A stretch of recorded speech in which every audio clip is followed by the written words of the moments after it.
Bismillahirrahmanirrahim. Assalamualaikum warahmatullahi wabarakatuh.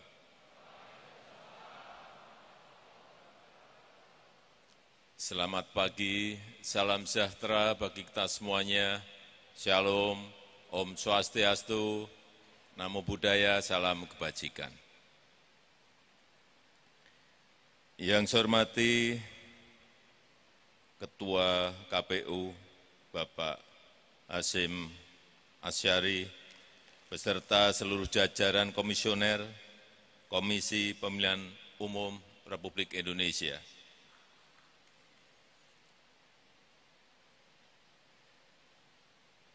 Yang saya hormati para Menteri Kabinet Indonesia Maju yang hadir, Pak Mendagri, Pak Sekretaris Kabinet, yang saya hormati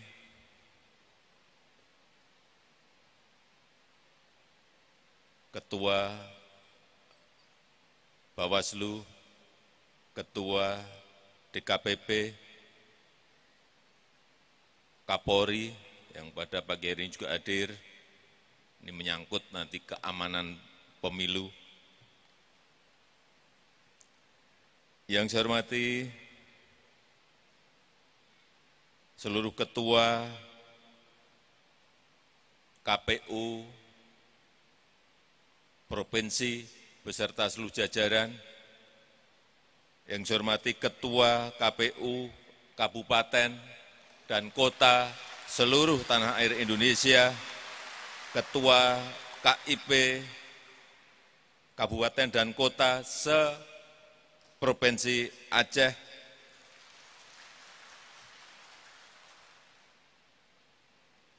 Bapak Ibu hadirin undangan yang berbahagia yang tidak bisa saya sebut satu persatu. Tahun 2024 adalah momen politik yang sangat penting. Karena kita menyelenggarakan pesta demokrasi terbesar dan secara serentak dalam tahun yang sama.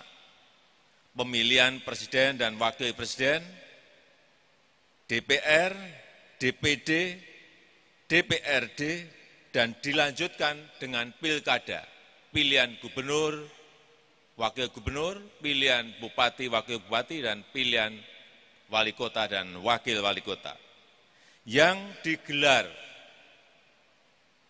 di tahun yang sama, yaitu tahun 2024. Ini bukan pekerjaan yang mudah, ini pekerjaan besar yang sangat menentukan masa depan bangsa kita, masa depan negara kita. Dengan melibatkan jumlah pemilih yang sangat besar.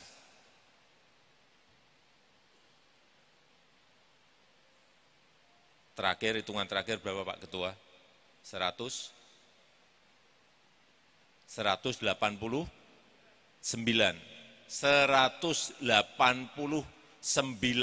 juta pemilih yang nyoblos pada saat yang sama, yang waktunya kira-kira hanya diberi waktu 6 jam. Jam 7 sampai nanti jam 1.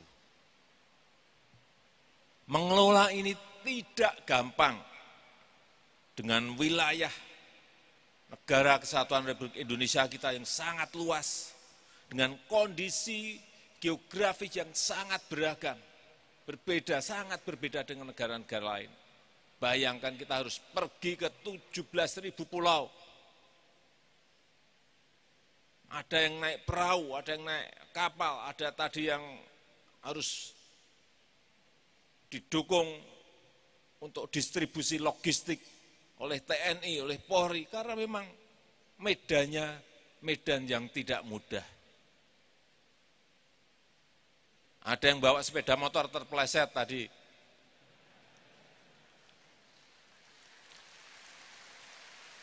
Karena infrastruktur kita memang belum sempurna. Ada jalanan yang sudah mulus, jalan tol, tapi ada yang masih becek. Ini fakta yang kita hadapi. Sekali lagi, kondisi geografis yang sangat beragam itu tidak mudah.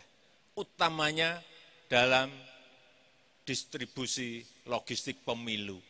Enggak mudah. Saya menyadari betul keadaan lapangan, karena saya sering ke daerah, masuk ke daerah-daerah terpencil, tidak mudah. Bapak Ibu hadirin yang saya hormati, saya percaya dengan pengalaman kita yang kita miliki dalam penyelenggaraan pemilu-pemilu sebelumnya, kita memiliki bekal pengetahuan yang cukup untuk mempersiapkan pemilu 2024 jauh lebih baik dibandingkan pemilu-pemilu sebelumnya. Momentum waktu yang masih tersisa harus kita manfaatkan sebaik-baiknya untuk meningkatkan kapasitas teknis persiapan pemilu. Memperbaiki kekurangan-kekurangan yang ada, memperbaiki masalah-masalah yang harus kita selesaikan, mengatasi kendala-kendala yang ada, mengatasi kelemahan-kelemahan yang masih ada. Segera ini harus kita selesaikan bersama-sama. Kemudian juga membangun inovasi agar pemilu semakin berkualitas, agar proses dan hasilnya mendapat dukungan yang luas dari masyarakat. Ini penting legitimasi ini. Untuk itu ada beberapa hal yang ingin saya sampaikan, yang ingin saya tekankan untuk menjadi perhatian bersama seluruh jajaran KPU. Yang pertama, pastikan seluruh kegiatan di semua tahapan memiliki pengaturan teknisnya. Ini penting. Setiap tahapan harus memiliki koridor hukum yang jelas. Hal ini penting untuk mengantisipasi dan juga mengatasi berbagai persoalan yang akan muncul. Yang kedua, saya perlu mengingatkan bahwa hal-hal teknis itu bisa menjadi politis. Hati-hati. Sekali lagi, hal-hal teknis bisa menjadi politis. Sehingga ini kita harus hati-hati. Untuk itu, pastikan kesiapan sarana dan prasarana logistik secara detail. Rencanakan dan lakukan pengadaan tepat jumlahnya dan tepat waktu. Memang kondisi ini yang perlu kita siapkan. Jangan sampai ketidaksiapan menyebabkan nantinya keributan-keributan di lapangan. Hal kecil-kecil ini kalau kita tidak detail mengikuti, menyelesaikan, bisa menjadi persoalan di lapangan, menjadi keributan-keributan di lapangan. Selain itu juga penting ini lakukan efisiensi dan transparansi, sehingga semuanya terbuka. Yang ketiga, perkuat SDM untuk penyelenggaraan di semua tingkatan. Ini saya meyakini sudah dilakukan dan memang kali ini saya melihat tadi dari tepuk tangannya kelihatan semangat optimismenya.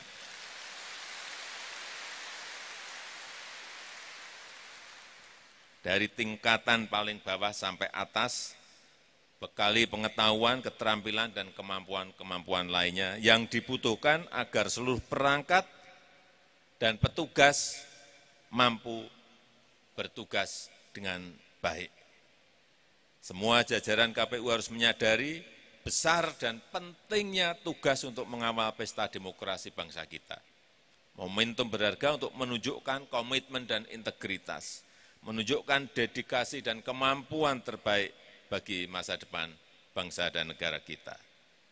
Yang keempat, pemilu, ini hati-hati, pemilu 2024 ini kita selenggarakan dalam kondisi ekonomi global yang diliputi oleh ketidakpastian. Kita harus memiliki perasaan yang sama mengenai ini. Ekonomi global yang sulit diprediksi, sulit dihitung, sulit dikalkulasi.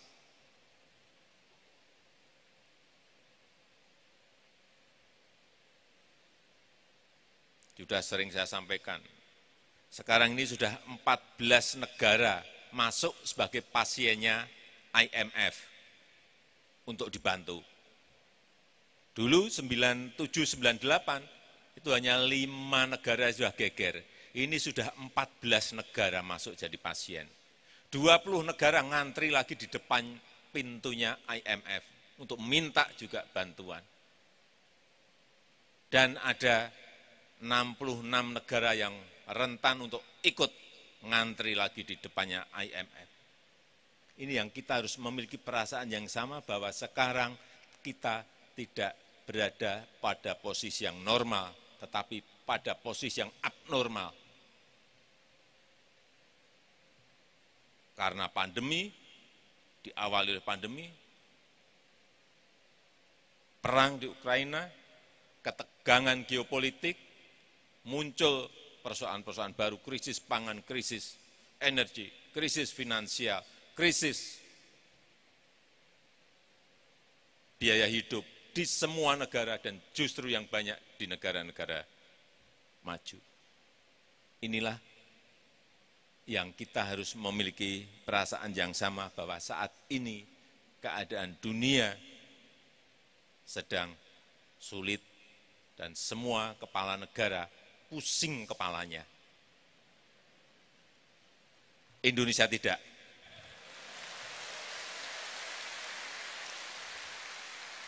Alhamdulillah patut kita syukuri, kita berada pada posisi yang baik. Di negara G20 kemarin kita termasuk growth, pertumbuhan ekonomi kita termasuk yang terbaik karena 5,72%.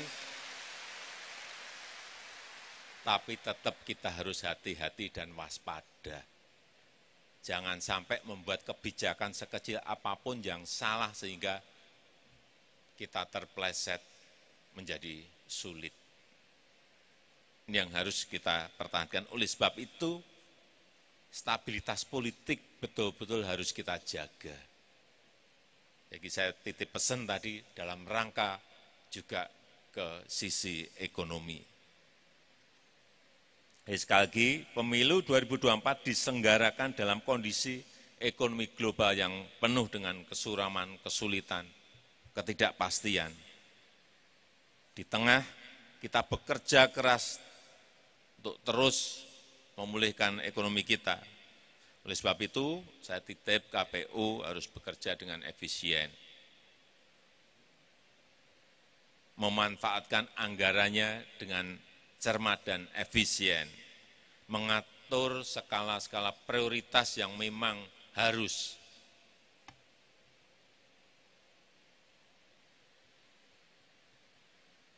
Terakhir, saya ingin juga kita semuanya, KPU, memperkuat pendidikan politik bagi para kontestan maupun masyarakat. Ini sangat penting. Dan sejak awal mengajak para peserta pemilu untuk melakukan pemilu yang damai, pemilu yang jujur, pemilu yang berintegritas, dan menolak tindakan-tindakan yang tidak terpuji yang mencederai demokrasi. Menyebar fitnah, menyebar ujaran kebencian, politik uang, dan yang lain-lainnya. Kita harus mendorong kampanye berkualitas yang menyehatkan demokrasi kita, mengoptimalkan pemanfaatan teknologi informasi, mengedepankan politik adu ide, adu gagasan, bukan politik adu domba. Saya rasa itu yang ingin saya sampaikan dalam kesempatan yang berbahagia ini. Terima kasih, saya akhiri. Wassalamualaikum warahmatullahi wabarakatuh. Semoga Tuhan memberkati kita semuanya. Om Santi Santi Santi Om.